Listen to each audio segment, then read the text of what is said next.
Am I audible, all of you बच्चों?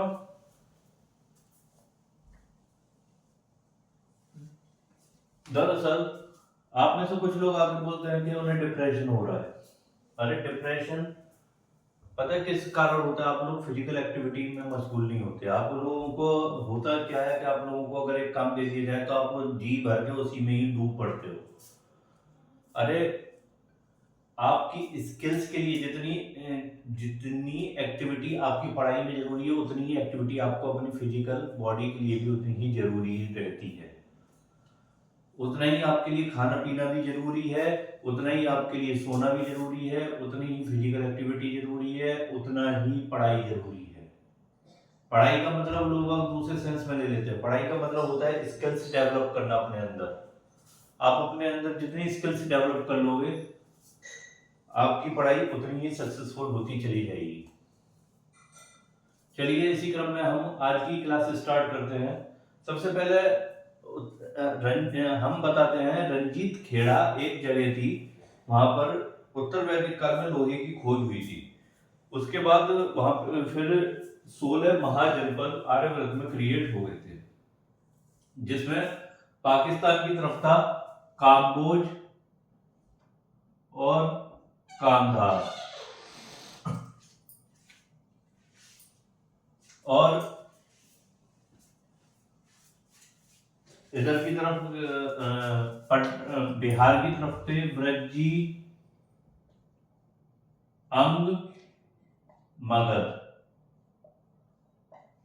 और इधर क्या बोलते हैं आपके मध्य प्रदेश की तरफ थे अवंती एंड महाराष्ट्र की तरफ था अशमक और चेदी, और आपके कुरु, मत्स्य, विराटनगर, ये था हरियाणा वाला एरिया। और इसके बाद था मथुरा की तरफ था सूरसेन,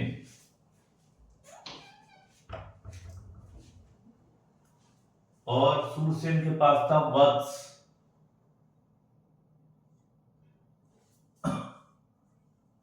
सूरसेन, वत्स और कौशल।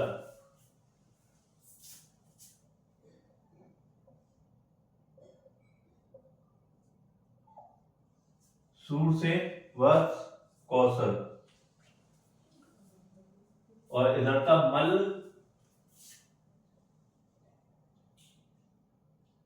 और पांचाल, काशी। इस तरह से ये 16 महाजनपद आपके क्रिएट हुए थे। ये एरिया था मथुरा वाला, इसकी राजधानी थी सूरसेन की मथुरा, वत्स की कौशाम्बी, वत्स की कौशाम्बी, कौशल की श्रावस्ती, कौशल की श्रावस्ती, मल की कुशीनगर, पांचाल की कांपिल्य, काशी की बनारस, ब्रजी की वैशाली, मगध की पाटलिपुत्र। इस तरह की इनकी राजधानी क्रिएट हुई थी। अब हम चलते हैं आज की करंट अफेयर्स की क्लास पर।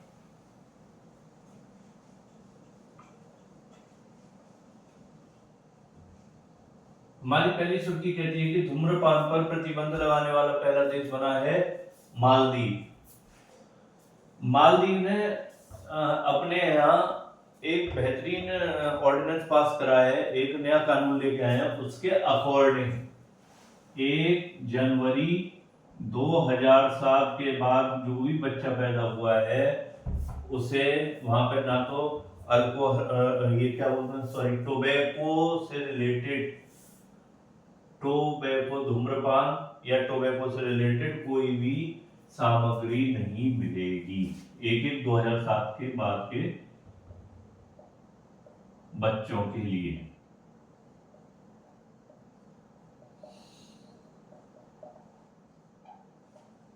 वैसे ये बहुत जरूरी भी चीज है, क्योंकि एक तरीके से इन्होंने एक पीढ़ी पे ही प्रतिबंध लगाने वाला पहला देश बन गया है ये मालदीव। क्योंकि अगर आपको बेटा सफल होना है लाइफ में, कुछ कर गुजरना है, तो आपको नशे से तो दूर रहना ही होगा। किसी भी टाइप का नशा आपके लिए बहुत खतरनाक है।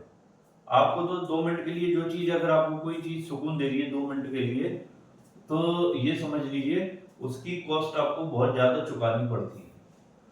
अब चलते हैं हम अपनी अगली सुर्खी की तरफ। हमारी अगली सुर्खी कह रही है कि बसावन रचित मुगल लघु चित्रकला की नीलामी हुई है लंदन में।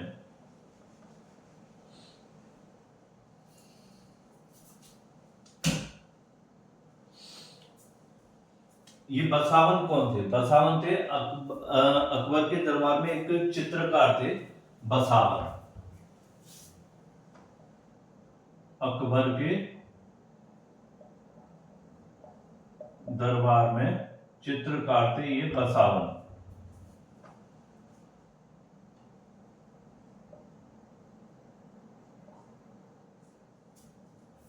और इनकी एक एक ड्राइंग थी जिसकी नीलामी हुई है। इसकी नीलामी तकरीबन 13.6 मिलियन डॉलर में इसकी नीलामी हुई है।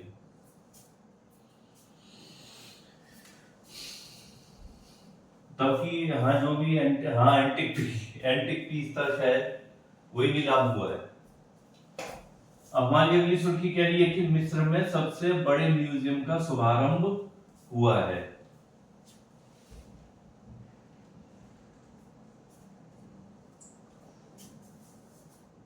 जो ये इजिप्ट है, मिस्र किस नदी के, ये इजिप्ट है।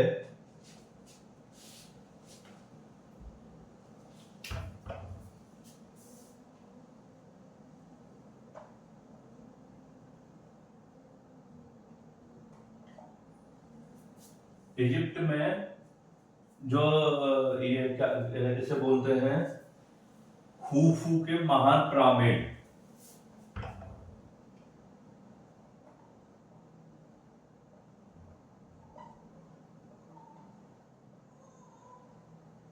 पिरामिड के पास इस सबसे बड़े म्यूजियम का नाम का शुभारंभ हुआ है। इसमें तकरीबन 1 लाख से अधिक 1 लाख से अधिक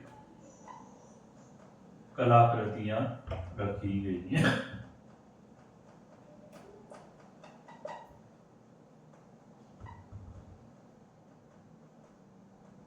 अब आता है मिस्र। मिस्र कहां पर है बेटा?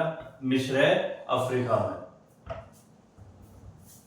और इसे नील नदी का तोहफा भी इसे बोला जाता है। और मिस्र के पिरामिड तो वैसे ही वर्ल्ड फेमस है, तो इसी वजह से वहां पर सबसे बड़ा, वर्ल्ड का सबसे बड़ा म्यूजियम का शुभारंभ भी किया गया है। अब हम आगे चलते हैं। हमारी अगली सुर्खी कहती है कि रूल ऑफ लॉ इंडेक्स में इंडिया की रैंक 86 आई है। अभी कुछ दिनों पहले मैंने एक चीज और पढ़ाई थी कि भूख सूचकांक में, हंगर इंडेक्स में इंडिया की रैंक कितनी थी। इंडेक्स से याद आता है, हंगर इंडेक्स में इंडिया की रैंक थी 102। और आर्थिक स्वतंत्रता में कितनी थी आप बताओ। और ग्लोबल पीस इंडेक्स में कितनी थी। और आपका ग्लोबल पीस इंडेक्स हो गया, आर्थिक सूचकांक हो गया, और पासपोर्ट, हेनले पासपोर्ट,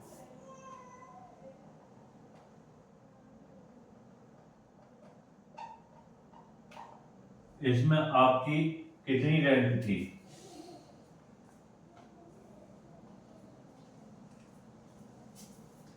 आर्थिक स्वतंत्रता में थी इंडिया की रैंक 128, हेनले पासपोर्ट में थी 85, और आपकी ग्लोबल पीस इंडेक्स में थी, कितनी रैंक थी? 115।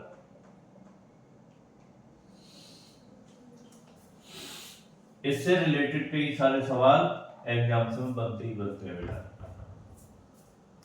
रैंक के ऊपर, अरे पीसीएस तक में पूछ लिया जाता है, और ये जो भी एग्जाम्स आते हैं उसमें तुरंत की तुरंत इंडेक्सिंग पूछी जाती है। और इंडेक्सिंग के चक्कर में ये होता है कि कई सारी चीजें आपके मिसमैच हो जाती है। 85 का 86 में चला जाता है, 115 का 128 में, 128 का 102 में। चलिए हम अगली सुर्खी की तरफ चलते हैं। हमारी अगली सुर्खी कह रही है कि यूक्रेन को पैट्रियट वायु रक्षा प्रणाली दी है जर्मनी ने। ये कौन सी रक्षा प्रणाली है पैट्रियट? जैसे जब आपने देखा होगा, जब भारत ने अटैक करा था पाकिस्तान पे भी, ऑपरेशन सिंदूर पे, तो पाकिस्तान ने अपने कुछ ड्रोन इंडिया की तरफ भेज दिए थे, जिसे इंडिया ने S-400 अपने, जो कि इंडिया ने रशिया से लिया था, S-400 से उन सारे ड्रोनों को मार गिराया था। तो ऐसे ही क्या करा, यूक्रेन ने सेम ऐसी चीज पैट्रियट वायु रक्षा प्रणाली ली है जर्मनी से। लेकिन सबसे मजे की बात पता है क्या है, कि ये लिया तो बेशक जर्मनी से है, बनाया ये यूएसए ने। सबसे मजे की बात, बनाया ये यूएसए ने है। पैट्रियट वायु रक्षा प्रणाली बनाई है यूएसए ने, और मतलब अमेरिका चाहता नहीं है कभी भी कहीं पे भी युद्ध बंद हो जाए, उसे तो अपने हथियार बेचने से मतलब है। वो जहां कहीं भी लड़ाई बचती है बेटा, जैसे इंडिया और पाकिस्तान बज रही है, तो इंडिया को भी हथियार देगा, पाकिस्तान को भी देगा। अमेरिका और रशिया की स्पेशलिटी है, ये कभी नहीं चाहते कहीं पे भी शांति हो।